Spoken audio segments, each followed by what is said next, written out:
Hi hello എല്ലാവർക്കും നമ്മുടെ പുതിയൊരു വീഡിയോയിലേക്ക് സ്വാഗതം.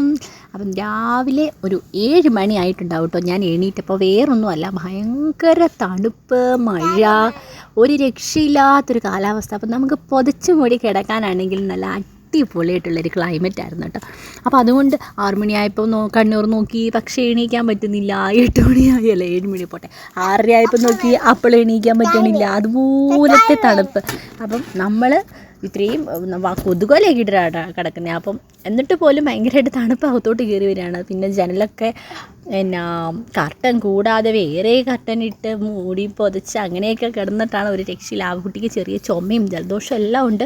അപ്പോൾ അതുകൊണ്ട് ഈ കുഞ്ഞുങ്ങളുടെ പ്രത്യേകത എന്ന് പറഞ്ഞാൽ അവർ പുതപ്പ് പുതക്കില്ലല്ലോ. നമുക്ക് ഈ ഒരു ഡോർ എന്താണെന്ന് അറിയോ, മഴയായി കഴിഞ്ഞ് കഴിഞ്ഞാൽ പിന്നെ എത്ര വലിച്ചാലും തുറക്കാൻ ഭയങ്കര പാടാണ് കേട്ടോ. അപ്പോൾ ഇവർ തലയക്കൂടെ പുതപ്പിടില്ലാത്തത് കൊണ്ട് തലയെക്കൂടെയെന്നല്ല, പുതപ്പ് അടുപ്പിക്കത്തേയില്ല കേട്ടോ. എങ്ങാനും നമ്മൾ പുതയ്ക്കുന്ന പുതപ്പ് എങ്ങാനും ദേഹത്തിച്ചിരി കൊണ്ടിട്ടുണ്ടോ അന്നേരം ഉറക്കം തെളിയുകയും ചെയ്യും, കരയുകയും ചെയ്യും. അപ്പോൾ അതുപോലത്തെ സ്വഭാവമൊക്കെയാണ്. അത് കാരണം തണുപ്പ് കയറാതിരിക്കാൻ നമുക്കൊന്നും ചെയ്യാൻ പറ്റത്തില്ല, തണുപ്പടിക്കാതിരിക്കാൻ കേട്ടോ. അതുകൊണ്ട് നമുക്ക് നല്ല ചുമയുണ്ട്. നല്ല ചുമയെന്ന് പറഞ്ഞാൽ അങ്ങനെ അധികം ഇല്ല, ചെറുതായിട്ട്. അപ്പോൾ ഞാൻ വിചാരിച്ചു രാവിലെ നമ്മുടെ കൊഴുക്കട്ട നമ്മുടെ ഇവിടെയൊക്കെ ഉണ്ടാകുന്നതാണ് കേട്ടോ പറയുന്നത്. അത് എല്ലായിടത്തും അതൊന്നും അങ്ങനെ ആയിരിക്കില്ലല്ലോ. അപ്പോൾ അതുണ്ടാക്കാമെന്ന് വിചാരിച്ചു. അപ്പോൾ ആദ്യം തന്നെ റവയൊക്കെ റവ നന്നായിട്ട് വറുത്ത് ഉണ്ടാക്കിയാലാണ് ടേസ്റ്റ് എന്നാണ് അച്ചാച്ചൻ പറയുന്നത്. തലയിടിച്ചോ? സാരില്ലടാ പൊന്നാ, അപ്പോൾ ഓട്ടെ. അപ്പോൾ അതുകൊണ്ട് പിന്നെ നല്ല ചൂടും, അത് തിളച്ച വെള്ളത്തിൽ, ചെടി പറിച്ച് കളയല്ലേ, തിളച്ച വെള്ളത്തിൽ വേണം ഇത് കുഴച്ചെടുക്കാനുണ്ട്. എങ്കിലാണ് ഒരു മയവും ടേസ്റ്റൊക്കെ ഉണ്ടാകത്തുള്ളൂ. പിന്നെ നമുക്കിതൊന്ന് ഉരുട്ടിയെടുക്കാമെന്ന് പറഞ്ഞാൽ അത് ഭയങ്കര ടാസ്ക്കാണ് കേട്ടോ. കാരണം ഭയങ്കര ചൂടല്ലേട്ടോ, തിളച്ച വെള്ളം അങ്ങോട്ട് ഒഴിക്കുമല്ലേ. അത് കാരണം ഭയങ്കര പാടാണ് നമുക്കതൊന്നും ഇതിൻ്റെ ഒരു ഷേപ്പിലൊന്നാക്കി എടുക്കാനായിട്ട്. പക്ഷേ കുഴപ്പമില്ല, അങ്ങനെ ചെയ്താലാണ് അതിന് അത്യാവശ്യം ടേസ്റ്റൊക്കെ ഉള്ളൂ. അപ്പോൾ എല്ലാ സ്ഥലത്തും എങ്ങനെയുണ്ട് മഴ എന്നൊക്കെ ഉള്ളത് കമൻറ്റ് ചെയ്യണം കേട്ടോ. ഇവിടെ ഇപ്പം ഇന്ന് ഈ വീഡിയോ എടുക്കുന്ന സമയത്ത് ഇത്തിരി മഴ കുറവുണ്ട്. എന്ത് സംഭവിച്ചു എന്ന് ചോദിച്ചാൽ അറിയത്തില്ല. ഇന്നലെയൊക്കെ പെയ്ത മഴയ്ക്കൊരു കയ്യും കണക്കും ഇല്ലായിരുന്നു കേട്ടോ. അതുപോലത്തെ മഴയായിരുന്നു. എന്താ ഞാൻ പറഞ്ഞ പോലെ ആ ഒരു ഷേപ്പിലേക്കൊക്കെ ആക്കി എടുത്തിട്ടുണ്ട്. ഇനി നമുക്കിത് അടച്ച് വെച്ച് വേവിക്കാം. അപ്പോഴത്തേക്കും ആവുകുട്ടിയും അച്ചാച്ചനൊക്കെ എണീറ്റ് വരും. അന്നേരം ഞാൻ വിചാരിച്ചു അവർ എണീറ്റ് വന്നു കഴിഞ്ഞാൽ പിന്നെ എനിക്കിവിടെ പെരയ്ക്കാൻ തുടയ്ക്കൊന്നും നടക്കില്ല. അവൾ വെള്ളത്തിൽ കൂടെ നടക്കും, പിന്നെ തെന്നി വീഴാനൊക്കെയുള്ള സാധ്യതയുള്ളതുകൊണ്ട് അവർ വരുന്നതിന് മുമ്പ് ഇവിടെയൊക്കെ ഒന്ന് തുടച്ച് വൃത്തിയാക്കിയേക്കാമെന്ന് വിചാരിച്ചു. മഴയായതുകൊണ്ട്, അല്ലെങ്കിൽ ഒന്നിനാടൻ ദിവസങ്ങളിൽ തുടയ്ക്കുന്നതാണ് കേട്ടോ. പക്ഷേ മഴയായതുകൊണ്ട് ഇപ്പോൾ ഒരു 3-4 ദിവസമായി തുടച്ചിട്ട്. ഭയങ്കര തണുപ്പല്ലേ, നമ്മൾ തുടയ്ക്കുകയും കൂടെ ചെയ്തിട്ടുണ്ടെങ്കിൽ ആ തണുപ്പ് അവിടെ ഇങ്ങനെ നിൽക്കുകയും ചെയ്യും. പിന്നെ ഇതൊരു ബ്ലാക്ക് ടൈലായതുകൊണ്ട് ഒരുവിധം അഴുക്കുകളൊന്നും പിടിച്ചാൽ ഇതിലങ്ങനെ അറിയത്തില്ല. പക്ഷേ എപ്പോഴും വൈറ്റാണ് ഭംഗിയും ഒരെടുപ്പും കേട്ടോ. ഇതെന്ന് പറയുമ്പോൾ നമ്മുടെ വീട് മൊത്തത്തിലൊരു ഇരുണ്ട കളറിലേക്ക് മാറും. അതാണ് അതിൻ്റെ പ്രത്യേകത. അപ്പം ഒരു റൂമും അടുക്കളയും ഒക്കെ കൂടി തുടച്ചപ്പോഴത്തേക്കും ആവക്കുട്ടി എണീറ്റിട്ടുണ്ടായിരുന്നു. പിന്നെ ഞാൻ ഓർത്ത് ഇനിയിപ്പോൾ ഒന്നും ചെയ്യണ്ട, കാരണം എന്തെങ്കിലും ചെയ്യാൻ പോയിട്ട് എൻ്റെ കയ്യിൽ ഈ മോപ്പും വാങ്ങിച്ചുകൊണ്ട് പോയിട്ട് അവളാണ് ബാക്കി കലാപരിപാടികളൊക്കെ ചെയ്യുന്നത് കേട്ടോ. ചോറും കറികളും ഒക്കെ വെക്കണം. അപ്പം നമ്മുടെ ഉണക്ക മീനുണ്ടായിരുന്നു കേട്ടോ. അപ്പോൾ അത് ഞാനെന്നാൽ വെള്ളത്തിലിടാം. അതിന് ഉപ്പാണല്ലോ, ഭയങ്കര ഉപ്പ് പോയി കിട്ടുമല്ലോ എന്ന് വെച്ചാൽ ഞാൻ അത്യാവശ്യം ഉപ്പ് കൂട്ടുന്നതിന് കുഴപ്പമില്ല. കാരണം എനിക്ക് പ്രഷർ BP ഭയങ്കര ലോ ആണ് കേട്ടോ. ഭയങ്കര ലോ എന്ന് പറഞ്ഞാൽ എനിക്കൊരു 80/60 50 അങ്ങനത്തെയൊക്കെ ഒരു സംഭവമാണ്. അപ്പം എനിക്ക് നേരത്തെ മുതലേ BP ഭയങ്കര കുറവാണ്. അപ്പം ഞാൻ ഈയിടെ ഡോക്ടേഴ്സൊക്കെ എന്നോട് ചോദിച്ചപ്പോൾ ഞാൻ പറഞ്ഞു BP കുറവാണല്ലോ എന്ന് ചോദിച്ചപ്പോൾ ഞാൻ പറയും അതങ്ങനെയാണ്, എൻ്റെ നോർമൽ BP ഒരു 100 വരെ വരത്തുള്ളൂ. അപ്പോൾ അവർ പറഞ്ഞു, ഡോക്ടേഴ്സ് അപ്പോൾ അങ്ങനെ പറഞ്ഞു, അങ്ങനെ പറയാൻ പറ്റത്തില്ല, ഇപ്പം നമ്മളിങ്ങനെ നടക്കും, കുഴപ്പമില്ല, എൻ്റെ BP ഇതാണ്, നോർമലാണെന്നൊക്കെ പറഞ്ഞ് നമ്മളിങ്ങനെ നടക്കും, പക്ഷേ ഇച്ചിരി കഴിയുമ്പോൾ നമ്മൾ വീണ് പോകുമെന്ന് പറഞ്ഞു എന്നോട്. അപ്പം അങ്ങനെയൊക്കെ പറഞ്ഞ് എന്നെ പേടിപ്പിച്ചു. അപ്പം ഇപ്പം ഞാൻ അതുകൊണ്ട് ശക്കലമൊക്കെ ഞാൻ അങ്ങനെ ഉപ്പൊന്നും അങ്ങനെ കറികൾക്ക് കൂട്ടും, അല്ല ചോറിനകത്ത് ഉപ്പൊഴിച്ച് കഴിക്കുക അങ്ങനത്തെ പരിപാടികളൊന്നും ചെയ്യാത്ത ഒരാളായിരുന്നു കേട്ടോ. അപ്പം ഞാൻ ഈ പ്രഷർ ഇങ്ങനെ കുറഞ്ഞു പോകുന്നത് കൊണ്ട് എനിക്കിപ്പോൾ പ്രഷർ കുറയുന്നു എന്നുള്ള ഒരു ഫീലിങ്സ് ഒന്നും തോന്നാറില്ല. പക്ഷേ ഭാവിയിലേക്കത് പ്രശ്നമാകുമെന്ന് പറഞ്ഞത് കാരണം ഞാൻ ഇച്ചിരി ഉപ്പൊക്കെ കഴിക്കാമെന്ന് വിചാരിച്ചു കേട്ടോ. ഇന്ന് ഞാൻ മീൻ സൂക്ഷിച്ച് വെക്കുന്ന ഞങ്ങളുടെ ബക്കറ്റാണ് കേട്ടോ. ഒരു കുഞ്ഞ് ബക്കറ്റ്, ഭയങ്കര ക്യൂട്ടാണ് കേട്ടോ, കുഞ്ഞ് ബക്കറ്റ്. അപ്പോൾ ഇടയ്ക്ക് ആവക്കുട്ടി ഈ ബക്കറ്റ് ചുമന്ന് നടക്കുന്നതാണ് കേട്ടോ. അപ്പം തുറക്കാനൊന്നും പറ്റത്തില്ല, തുറക്കണമെങ്കിൽ ഇത്തിരി പാടാണ്. അങ്ങനെ അങ്ങ് ശ്രമിച്ചാലും അവളെ കൊണ്ട് തുറക്കാൻ പാടാണ്. അപ്പോൾ അതുകൊണ്ട് കുഴപ്പമില്ല. പിന്നെ നമ്മുടെ എന്ന് പറയുമ്പോൾ അടുക്കളയ്ക്ക് കബോർഡുകളൊന്നുമില്ല. കബോർഡ് ഇങ്ങനെ സെപ്പറേറ്റ് ചെയ്തിട്ടുണ്ടെങ്കിലും അതിന് ഡോറ് വന്നിട്ടില്ല. ഡോറില്ലാത്തത് കൊണ്ട് നമ്മുടെ എല്ലാം ഇങ്ങനെ ഇത് കാണുമ്പോൾ നിങ്ങൾക്ക് അറിയാമല്ലോ, ഇങ്ങനെ തുറന്ന് കിടക്കാണ്. അപ്പോൾ അത് കാരണം കയറി ഇറങ്ങി ആ കുട്ടി എല്ലാം എടുക്കും.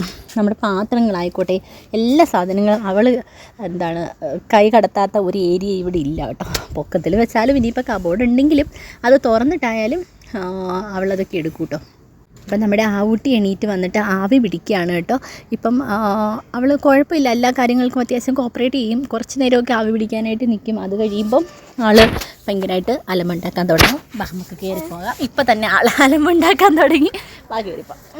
അപ്പോൾ അങ്ങനെ അലമുണ്ടാക്കുന്നത് കൊണ്ട് കുറച്ച് നേരമൊക്കെ പിടിച്ചുകൊണ്ടിരിക്കും. അവളുടെ ഒരു മൂഡ് പോലെയൊക്കെ ഇരിക്കും.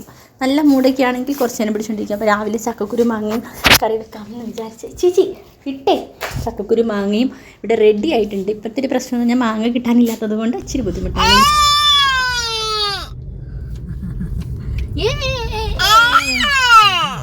എവിടെ അല്ലേ വണ്ടിക്കകത്ത് കൊതുക്. അയ്യോ കൊതുകിനെ കളഞ്ഞു. ഇവിടെ ഇരിക്കാനാ. ആരോ കഴിഞ്ഞ ദിവസത്തെ രീതിയിൽ കമന്റ് ചെയ്തായിരുന്നു ഇത് കുഞ്ഞിനെ ഫ്രണ്ടിൽ യാത്ര ചെയ്തെന്നല്ലേ. സത്യം പറഞ്ഞാൽ അത് നമുക്ക് അറിയാം കേട്ടോ അല്ലേ.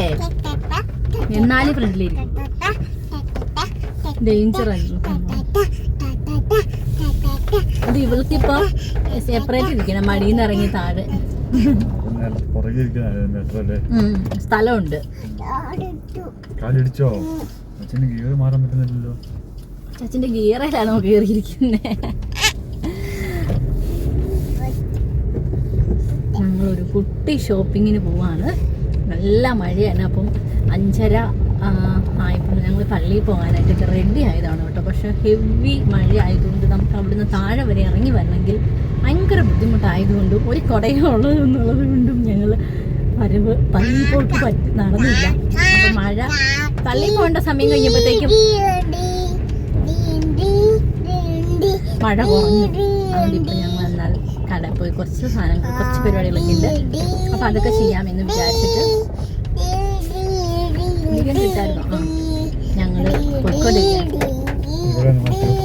മാറ്റണോ. അപ്പോൾ കുറച്ച് ഷോപ്പിംഗ് പരിപാടികളൊക്കെ ആയിട്ടാണ് നമ്മൾ പോകുന്നത്. നമുക്ക് വീട്ടിലേക്ക് കുറച്ച് സാധനങ്ങൾ മേടിക്കാനുണ്ട്. അതുപോലെ 1-2 വേറെ സാധനങ്ങളും മേടിക്കാനുണ്ട് കേട്ടോ. ഇപ്പോൾ കൂടുതലും നമ്മൾ ഈ വീട്ടിലേക്ക് വേണ്ട അതായത് വേറെ സംഭവങ്ങളൊക്കെ ഉണ്ടല്ലോ, എന്തെങ്കിലുമൊക്കെ വേണമെന്നുണ്ടെങ്കിൽ അത് നമ്മൾ കൂടുതലായിട്ടും ഓൺലൈനിലേക്കാണ് കേട്ടോ മേടിക്കുന്നത്. പക്ഷേ ഓൺലൈൻ മേടിക്കുമ്പോൾ എന്ന് പറഞ്ഞാൽ കഴിഞ്ഞ ദിവസം നമുക്കൊരു അബദ്ധം പറ്റി. നമ്മൾ ആദ്യകുഞ്ഞിൻ്റെ ബർത്ത്ഡേ ആയിട്ട് നമ്മളൊരു മൈക്ക് മേടിച്ചിട്ടുണ്ടായിരുന്നു കേട്ടോ. അത് ഭയങ്കര ഇഷ്ടമായിരുന്നു. മൈക്ക് വേണം എന്ന് പറഞ്ഞത്. അപ്പോൾ അങ്ങനെ ഞാൻ ഓൺലൈൻ ഓർഡർ ചെയ്ത് മേടിച്ചിട്ടുണ്ട്. പക്ഷേ മൈക്ക് ഇവിടെ വന്നപ്പം അതിൻ്റെ സ്പീക്കറൊക്കെ ഓക്കെയാണ്. പക്ഷേ മൈക്ക് വർക്കിംഗ് അല്ലായിരുന്നു. പിന്നെ അത് നമ്മൾ റിട്ടേൺ അടിച്ചു. പിന്നെ ശരിക്കും പിന്നെ സാധനം വന്നിട്ടില്ല ഇതുവരെ. അപ്പോൾ അതുകൊണ്ട് നമ്മൾ മേടിക്കുമ്പം ഒരു ചെറിയ പേടിയൊക്കെ ഉണ്ടെങ്കിൽ ഇതുവരെ അങ്ങനെ വേറെ പ്രശ്നങ്ങളൊന്നും സംഭവിച്ചിട്ടില്ല. ഇതൊരു ഫസ്റ്റ് ടൈമാണ് കേട്ടോ ഇങ്ങനെ ഒരു സംഭവം ശരിയാവാതെ വരുന്നത്. അപ്പോൾ അതൊരു ഭയങ്കര വിഷമമായി പോയി. അവന് കറക്റ്റ് സമയത്ത് കൊടുക്കാനൊന്നും പറ്റിയില്ല. പിന്നെ എല്ലാവർക്കും പനിയും ജലദോഷമൊക്കെ ആയിട്ട് ബർത്ത്ഡേക്ക് പോകാനോ ഒന്നും പറ്റില്ല. ആദ്യമായിട്ടാണ് കുഞ്ഞിൻ്റെ ബർത്ത്ഡേക്ക് പോകാതിരിക്കുന്നത്. അപ്പം പിറ്റേ ദിവസമാണെങ്കിലും പോയാലോ എന്ന് പറഞ്ഞിട്ട് ഞങ്ങൾ ഇരിക്കുമായിരുന്നു. പിറ്റേ ദിവസം കേക്ക് മുറിക്കാമെന്നൊക്കെ പറഞ്ഞിട്ട്. പക്ഷെ അന്നേരം അവിടെ എല്ലാവർക്കും പനിയും ഒക്കെ ആയതുകൊണ്ട് പിന്നെ കുഞ്ഞിനെയും കൊണ്ട് പോകണ്ടല്ലോ എന്ന് വിചാരിച്ചിട്ട് ഞങ്ങൾ പോക്ക് ക്യാൻസൽ ചെയ്തു. താമസിയാതെ ആദ്യക്കുട്ടൻ്റെ ഗിഫ്റ്റൊക്കെ വന്നു കഴിയുമ്പോൾ പോകണം എന്ന് ആഗ്രഹമുണ്ട്. എനിക്ക് ഭയങ്കര ഇഷ്ടമായിരുന്നു അവനത് കൊടുക്കുമ്പോൾ അവൻ്റെ ആ ഒരു സന്തോഷം അത് കാണാനൊക്കെ ആയിട്ട് ഭയങ്കര ആഗ്രഹമായിരുന്നു. പക്ഷേ എന്താ പറയുക, നമുക്ക് സാധനം കിട്ടിയില്ല, അത് നടന്നില്ല. ഇനിയിപ്പോൾ എന്തായാലും അതൊക്കെ വന്നു കഴിഞ്ഞിട്ട് നമ്മുടെ സുട്ടപ്പിയെ കാണാൻ വേണ്ടിയിട്ട് പോകുന്നുണ്ട്. എന്തായാലും അവന് ഡ്രസ്സ് പോലൊന്നുമല്ല, ഇങ്ങനത്തെ സാധനങ്ങളോട് ഭയങ്കര ഒരു ഇഷ്ടം കൂടുതലുണ്ട്. അപ്പോൾ അത് കൊടുക്കുമ്പോൾ അവൻ്റെ ഒരു സന്തോഷം കാണാനായിട്ട് എനിക്ക് ആഗ്രഹമുണ്ട്. അപ്പോൾ അതിന് വേണ്ടിയിട്ടാണ് ഞങ്ങൾ വെയിറ്റ് ചെയ്യുന്നത്. ഇവിടെ വന്നു കഴിഞ്ഞാൽ അവൾക്കൊരു 5 അല്ലെങ്കിൽ പേർക്ക് അത് നിർബന്ധമാണ് കേട്ടോ. അത് കൊടുത്ത് ശീലിപ്പിക്കുന്നത് ശരിയല്ല, പക്ഷെ വഴക്കുണ്ടാക്കുമ്പോൾ നമ്മൾ അറിയാതെ മേടിച്ചു കൊടുക്കത്ത് പോകുന്നതാണ് കേട്ടോ. അപ്പം നമ്മുടെ ഷോപ്പിംഗ് ഒക്കെ കഴിഞ്ഞിട്ട് അച്ഛൻ വണ്ടിയും കൊണ്ട് വരാൻ വേണ്ടിയിട്ട് ഇങ്ങോട്ട് നിൽക്കുകയാണ്. നമുക്ക് ഒരു വണ്ടി സാധനം ഉണ്ട് കൊണ്ടുപോകാൻ. അപ്പോൾ വണ്ടി ഇങ്ങോട്ട് കയറ്റാൻ വേണ്ടിയിട്ട് മുന്നേ കിടക്കുന്ന വണ്ടി പോയാലാണ് പറ്റത്തുള്ളൂ. അപ്പോൾ ഞാൻ വീഡിയോ എടുത്തുകൊണ്ടിരുന്ന സമയത്ത് നമ്മുടെ ഇവിടുത്തെ ചേട്ടൻ തന്നെ എന്നോട് ചോദിച്ചു, ഞാൻ ഉള്ളം കൈ പിടിച്ചുകൊണ്ട് നിൽക്കുമല്ലേ, അപ്പോൾ എന്നോട് ചോദിച്ചു അതാണോ വണ്ടി, എന്നാൽ ഞാൻ കൊണ്ട് വെക്കാമെന്ന് പറഞ്ഞിട്ട് ആ ചേട്ടൻ എന്നെ ഹെൽപ്പ് ചെയ്തു കേട്ടോ. ആ ചേട്ടനാണ് വണ്ടിക്കകത്തേക്ക് സാധനങ്ങൾ മുഴുവനും കൊണ്ട് വെച്ച് തന്നത്. അപ്പം തിരിച്ച് ഞാനൊരു താങ്ക്സ് ഒക്കെ പറഞ്ഞിട്ട് പോന്നു. വേറെ ഒന്നും നമുക്ക് പറയാനില്ലല്ലോ. അപ്പോൾ അത്രയേ ഉള്ളൂ നമ്മുടെ ഒരു ഷോപ്പിംഗ് ഒക്കെ. നമ്മുടെ വീഡിയോ ഇത്രയൊക്കെ ഉള്ളൂ. നല്ല തണുപ്പും ഭയങ്കര മഴയായിരുന്നു കേട്ടോ. ഇത് ഇന്നലെ ഞാൻ വിചാരിച്ചു നമ്മൾ മൊത്തത്തിൽ ഒലിച്ചു പോകുന്നു, അതുപോലത്തെ മഴയായിരുന്നു കേട്ടോ, ഭയങ്കര മഴ. ഞാൻ ഇവിടെ ചെടിച്ചട്ടി കുറേശ്ശെ ഒക്കെ എടുത്ത് ഫ്രണ്ടിൽ ഇങ്ങനെ വെച്ചിട്ടുണ്ടായിരുന്നു ഞാൻ കേട്ടോ. ഓർത്തു രാത്രി വന്നെടുത്ത് മാറ്റി വെക്കേണ്ടി വരും, മുഴുവനും മണ്ണെണ്ണ അതായത് മഴവെള്ളത്തിൽ ഒലിച്ചു പോകുമെന്ന് വിചാരിച്ചു. അതുപോലത്തെ മഴയായിരുന്നു കേട്ടോ ഇന്നലെ. പുറത്തിറങ്ങാൻ പോയിട്ട് ഒന്നും ചെയ്യാൻ പറ്റാത്തൊരവസ്ഥയായിരുന്നു. പക്ഷെ അതിനെ അപേക്ഷിച്ച് ഇന്ന് അത്യാവശ്യം നല്ല തെളിവുണ്ട് കേട്ടോ. ഞാൻ ഓർത്തു ചെറിയ മഴയും ചെറിയ വെയിലൊക്കെ ചെടി നിന്ന് കൊണ്ടോട്ടെ എന്ന് വിചാരിച്ചിട്ടാണ് ഇനി എല്ലാം എടുത്ത് ഇതാ ഇവിടെ ഇങ്ങനെ ഇറക്കി വെച്ചത് കേട്ടോ. ഭയങ്കര ഇഷ്ടമാണ് ഇങ്ങനെ വെക്കാൻ. എവിടെ പോയി? ഓടിച്ചു പോയി. ഇവിടെ വാ, പോടാ, ഇങ്ങോട്ട് വായോ. ഞാൻ പോയ പോക്കാണ്, ദാ നിൽക്കുന്നു. പേടിച്ചു പോയി ഞാൻ, അതുവഴി ഇറങ്ങിപ്പോയത്. ഇങ്ങോട്ട് പാടാ. വെള്ളമുണ്ടോ ചെരുപ്പേൽ? കണ്ടോ, മഴ നനഞ്ഞു കിടന്ന ചെരുപ്പല്ലേ, സോക്സ് നനഞ്ഞില്ലേ? ഇങ്ങോട്ട് വന്നേ, സോക്സ് ഊരിക്കള, സോക്സ് ഊരിക്കള. ഓ മിടുക്കി. മറ്റേതും ഓക്കെ, മറ്റേത് ഇത് ഊരിക്കള സോക്സ്. ചെളി പറ്റി വെള്ളം പറ്റി, സാരില്ല കേട്ടോ. സാരില്ല, പോട്ടെ. ഓ സാരില്ല, പോട്ടെ. കൊലുസും കൂടെ ഊരിപ്പറിച്ച് കളയരുതേ. സ്വയം പര്യാപ്തതയാണ് കേട്ടോ. ഓ മിടുക്കി. ഇനി ഇട്ടോ ചെരുപ്പ്. ചെരുപ്പിൻ്റെ അകത്ത് വെള്ളമുണ്ടോ? കളഞ്ഞോ മൊത്തം? വീഴരുത്. എവിടെ പോവാ? എവിടെ പോവാന്ന്? അപ്പോൾ ഇത്രയൊക്കെ ഉള്ളൂ നമ്മുടെ ചെറിയ ചെറിയ വിശേഷങ്ങളൊക്കെ.